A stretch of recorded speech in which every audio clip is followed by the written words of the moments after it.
Hello, Wargamers. Welcome back. Purple Druid presents Wargame Culture with a very special wargame.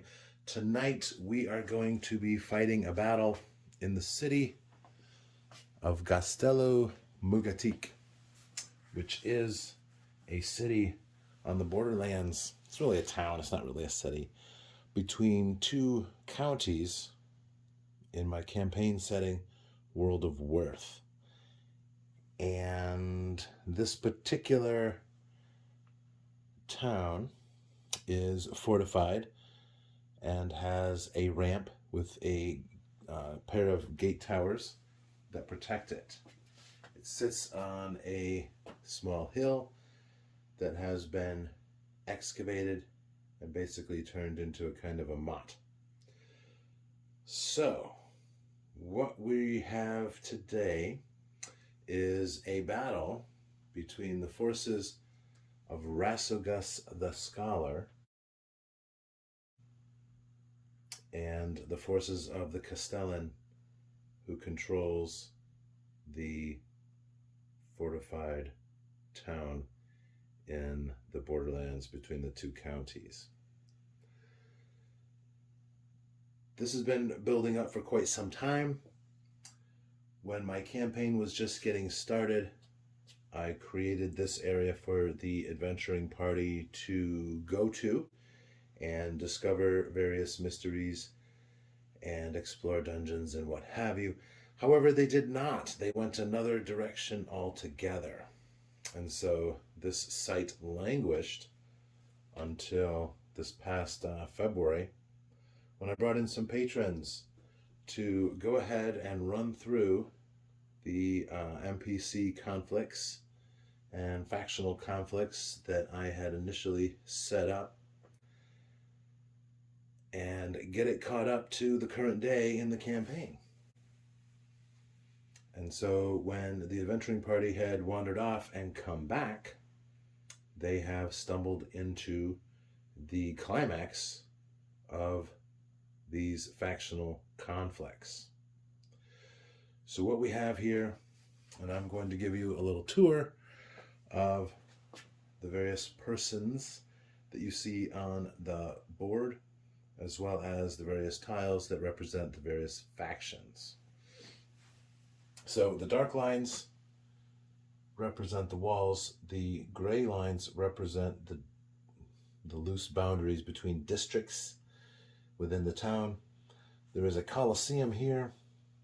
The keep proper is right here, and then there's a witch's tower right next to it. I'm going to go ahead and flash a picture here.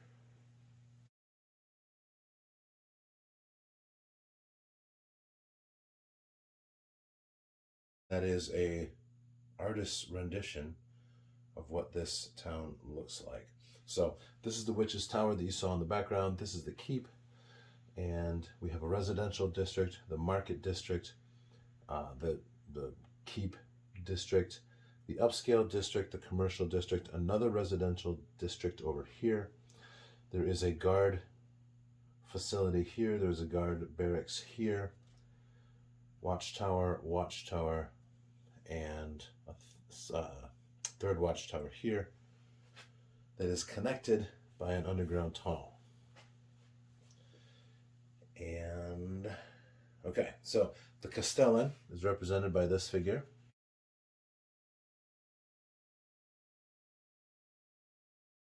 The witch.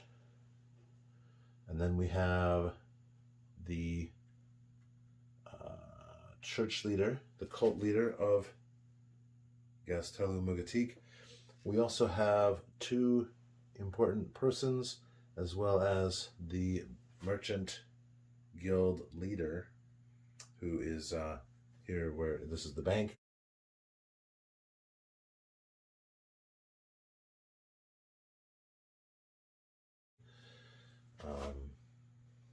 so we'll need to protect him as well. Now, at the setup for this, the actual adventuring party is right here. They are in the keep. They were called to, or summoned, I suppose, to see the steward, who wanted them to pay some fines and fees regarding their status as either an adventuring company or a merchant company. So whichever it was, they were supposed to pay. They did not. They started a battle. And so we ended the last session with that battle in full swing. They are now trapped within the keep by the soldiers. The alarm has been raised. At the same time, we have 4 tiles of the water cultists. The water cultists have a lair, or a base, if you will. Their main temple area is several miles to the east. And they are here in Gaztelu Mugatik, researching the catacombs under the town to discover a magic artifact. They believe they have discovered an entry here, and it is highly trafficked. So they're trying to draw attention away from that. And so what they've done is they have started fires here and here. As the fires spread throughout the game, I will add more of these orange tokens. Let's see what else. Oh, so also in the commercial district, the water cultists have set fire to a warehouse that belongs to a smuggling group called the Iron Ring. They are represented by these green and white tiles. So now we have an additional conflict between 2 factions that were not in conflict before. The round blue tiles are the mercenary troops. The square blue tiles are the town guard. The blue and white tiles are mercenary troops hired by the Merchants Guild. And the red tiles you see here are bandits that have disguised themselves as mercenaries and taken on roles in the town. They actually work for Rasagos, the scholar. He has 2 apprentices that are with him. They're not really apprentices. They are full-fledged magic users in their own right. And then he has 2 units of Skarn troopers, which are 8-foot tall, monstrous creatures. They are the Worth analog of an orc, if you will. However, they tend to be a little bit tougher. There are some undead jackal-headed men here. Undead humans are the white and brown. And then what we call darklings, our version of kobolds, if you will. And the white and orange. So just outside the town, coming up on the gatehouse, we have 2 units of the darklings, 3 units of undead, a unit of bandits, and more of the undead jackalmen. So that's our tour. You can see where everyone's starting out. The only other thing are these white tiles you see here. These tiles represent citizen mobs. And as the various factions move throughout the town during the game, for instance, here in the residential section, there's a 3 in 6 chance of return that they will meet a citizen mob and perhaps have to fight them. In the market, there's only a 2 in 6 chance. In the upscale area, there's a 4 in 6 chance. Here in the residential area, 3 in 6. And then in the commercial, again, 2 in 6. So each time the various factions are moving through the town, they may or may not have an encounter with the citizen mob and have to fight them. So, statistics and how this game is going to work. We are going to use the combat tables from Chainmail. You can't see, oh, here it is. Let's bring this in for you. All right. So the Chainmail combat tables are what we're going to use. And each troop type will have its own set of statistics. The Darklings, the orange and white tiles, they will attack as light infantry and defend as light infantry. the Skarn, the black tiles, they will attack as heavy infantry and defend as medium infantry. The Undead, which are the brown and white tiles, they will attack as light infantry and defend as medium. And the reason I did that is because that way they're a little bit hardier, just because, like, you know, I keep hitting it and it won't die. The bandits themselves are very heavily armed and lightly armored, so they're going to attack as medium infantry and defend as light. And then the Meeplecop Undead, which are the gray tiles, those are going to attack and defend as medium infantry. The Town Guards, the blue tiles, they will attack and defend as medium, as will the mercenaries. The Water Cultists are fanatics, and so they fight like crazy. They will attack as medium and defend as light. The Iron Ring are lightly armed and armored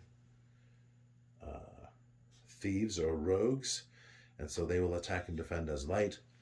The Bank Guards are very heavily armed, or armored, I should say, so they will attack as medium and defend as heavy. And then finally, the Citizen Mobs, they will attack and defend as light. For morale, what we're going to do for morale is we're going to roll 2 dice. Every time there is an encounter and there are casualties on your side, you will have to roll for morale, and you want to roll low. So 2 6s is going to be a failure. There we go, we got a 6. So the Darklings have a morale of 6, the Skarn have a morale of 8, the Undead, basically they have a morale of 12, they're not ever going to break. The Bandits have a morale of 7, likewise the Mercenaries and the Iron Ring. The Town Guard have a morale of 8, the Bank Guards have a morale of 9, and the Water Cultists, again being fanatics, have a morale of 10. All of the tiles on the board represent 10 hit dice worth of creatures, and they will move at 3 hexes per turn. Each turn is going to be approximately 15 minutes of time. The only difference is the Darklings, being smaller and faster, will move at 4. The Undead, being obviously slower and shambling, will move at 2. The Meeplecop Undead, because they are larger, even though they shamble, they will move at 3. And then the Water Cultists and the Iron Ring, being basically unarmored, they will move also at 4. They are also very intimately familiar with the area, so they're able to more quickly move between houses and buildings and what have you. Okay, so let's see here. Everyone's on the map. Plans and goals. All right, so the town, the forces of law, their primary goals right now at the setup is the keep is under alert because the venturing party is in there fighting and killing guards. So reinforcements are being called and troops are being redistributed within the keep. Also, the alarm has been raised because fires have been set. So citizen mobs will actually be moving towards those fires to help work and put those out.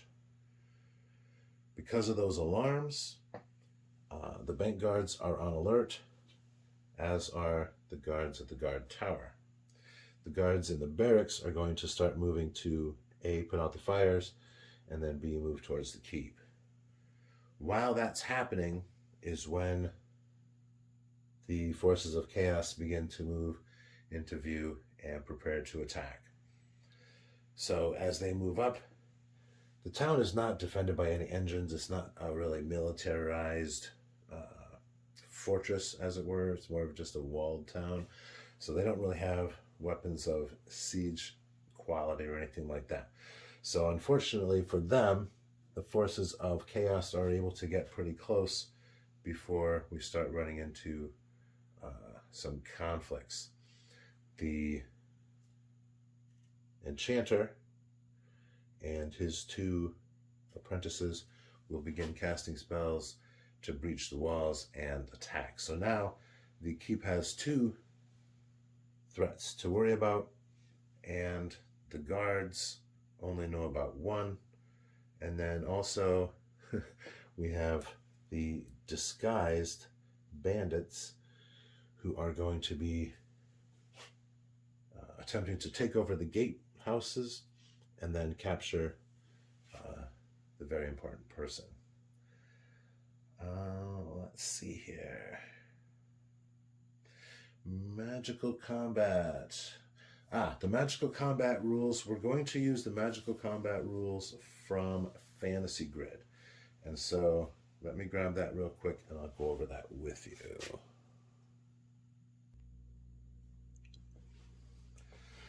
So the wizard versus wizard, or magic user versus magic user, however you want to describe it, they will actually use mental powers, as it were, or their powers of sorcery, to battle each other directly. So this tile of water cultists has a first or shaman level caster. They have 3 strength points. This priest has 3 strength points. The witch has 5. Rasagos has 5, and his 2 apprentices each have 3. What that means is they will do direct battle against each other. So if Rasagos were fighting against, say, the water cultist, he would roll 5, they would roll 3. Whoever gets the most 4s wins. Rasagos has 3 4+. The water cultist has 1. Therefore, the water cultist loses and goes down to 1 strength point. Very fast, very easy, very simple. We're not going to get too into other spells and things like that right now. At least for hand-to-hand combat, because there's a lot of units and it's just me. I'm the only one doing this, so I'm trying to keep this as simple as possible and still be fun. For magic users versus normal troops, it will be the same way. The 5 strength point, which is to say the witch and Rasagos, they will each roll 2 dice, and on a 5+, they will cause a casualty. There are none there. And the shaman level, the first level, low level characters, if they attack, they will roll 1 die, and if they get a 5+, they will do a casualty. So that's going to be it for our magic rules. If I had enough players here to handle all these other things, we'd go ahead and use actual spells and things like that.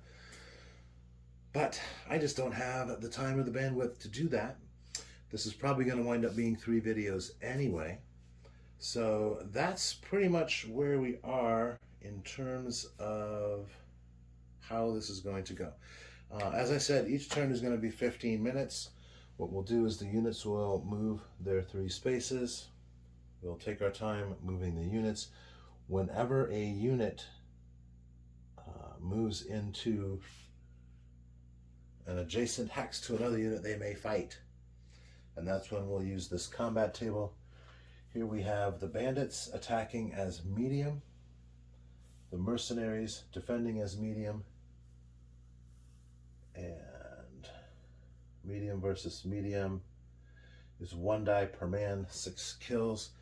There are 2 tiles on each one, so we would roll 2 dice for each. The bandits get a 6 and a 4. That's going to be 1 casualty they will cause.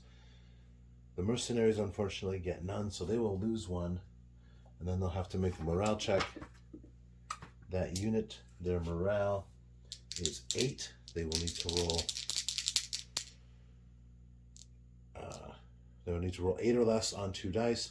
However, they took more casualties, so they'll be at a -1.